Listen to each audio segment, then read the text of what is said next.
Hello गाईस, तर आज ना झोपून गेली होती मी. तर आणि काही झोपली नव्हती. हनीला क्लासला घ्यायला गेली आणि परत आली. नंतर मग झोप करून घेतली आणि त्याच्यानंतर मग उठली आणि हनीला अभ्यास करायला लावलं. कारण की भरपूर वेळ खेळत होती. मी झोपत होती तेव्हा ती खेळत होती.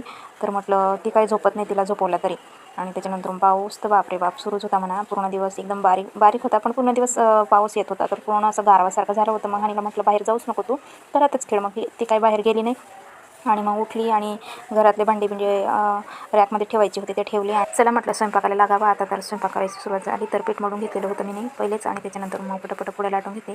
आणि हनीच्या पप्पांना सांगितलेलं होतं की हनीला पनीर खायचं होतं. तर तिला पनीर खायचं होतं. तर ती म्हणत होती की पुलाव बनव, पण नको पुलाव नको. खिचडी खाऊन खाऊन ती खिचडीसारखी झाली आहे. मी तर फुगत चालली आहे, पण बाकीचे दोन घरातले आहेत ते मेंबर जे आहेत ते तर नुसते बारीक होऊन चालले. म्हटलं नको, आज पोळ्या आणि पनीरची भाजीच करते. मग हनीचे पप्पा आणणार होते पनीरची भाजी, तेवढ्यात मी पोळ्या लाटून घेते. पटापट पोळ्या करून घेते हनीच्या पप्पांना यायच्या आधीच. आणि मग नंतर आपली भाजीच राहील फक्त असं करून. तर हनी मध्ये येत होती. हनीला पण पोळी करायची होती. म्हटलं तर बाई तू पण थोडासा पीठ आणि पोळी कर. तर ती म्हणत होती मम्मी मी पण पनीरची भाजी बनवते. म्हटलं बनव बाई, तू बी बनव आणि मी पण बनवते. असं करून थोडं म्हणजे ती खेळते ना, पीठ खेळते, तिला आवडतं पीठ खेळायला थोडंसं. तर लहान पोरांना सगळ्यांनाच पीठ खेळायला आवडतं म्हणा. हनीला बिर्याणी पण खूप आवडते, पण ती म्हणते की मला फक्त चिकन नाही पाहिजे.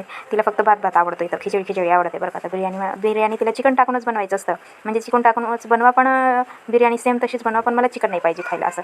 तर तिला जास्त करून चिकन खायला आवडत नाही.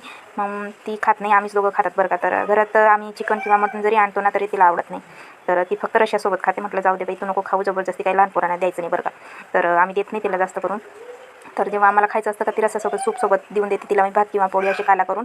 आणि तेव्हा ती खाऊन घेते. आणि तिला आवडत नाही चिकन किंवा मटण. ती आम्हाला उलट बोलते की मम्मा तुम्ही नुसते चिकन आणि मटण खातात, ते चांगलं नसतं ते चिकन आणि मटण, आणि त्याच्यात ती कोंबडीचं शी असतं बा, असं सांगते ती आम्हाला. त्याच्यानंतरून मग हनीचे पप्पा आले आणि बघितलं तर बापरे पूर्ण गाडी पण घाण झालेली होती. तर त्र्यंबकेश्वरहून येतात ना ते, तर तिकडं आहे त्यांची कंपनी. तर तिकडं जातात ते खूप लांब होऊन जातं.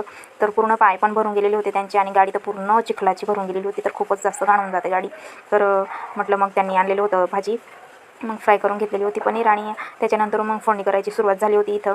तर त्याच्यानंतर मग फ्रेश झाले आणि मस्तपैकी सुक्यावर आडी पडलेली होती. म्हटलं घ्या एक पीस, आधी तुम्ही खाऊन घ्या, भूक लागलेली असेल तुम्हाला, असं करून त्याने एक पीस दिलं. तर शेजारी जड कुकडं जडत होतं बरं का आमचं छोटंवाला. तर बघू शकताय तुम्ही. तर ती म्हणते की मला का दिलं नाही पहिले. तर पप्पांना दिलं आणि मला दिलं नाही. म्हटलं तिला पण एक पीस दिलं आणि घे बाई तू बी खाऊन घे.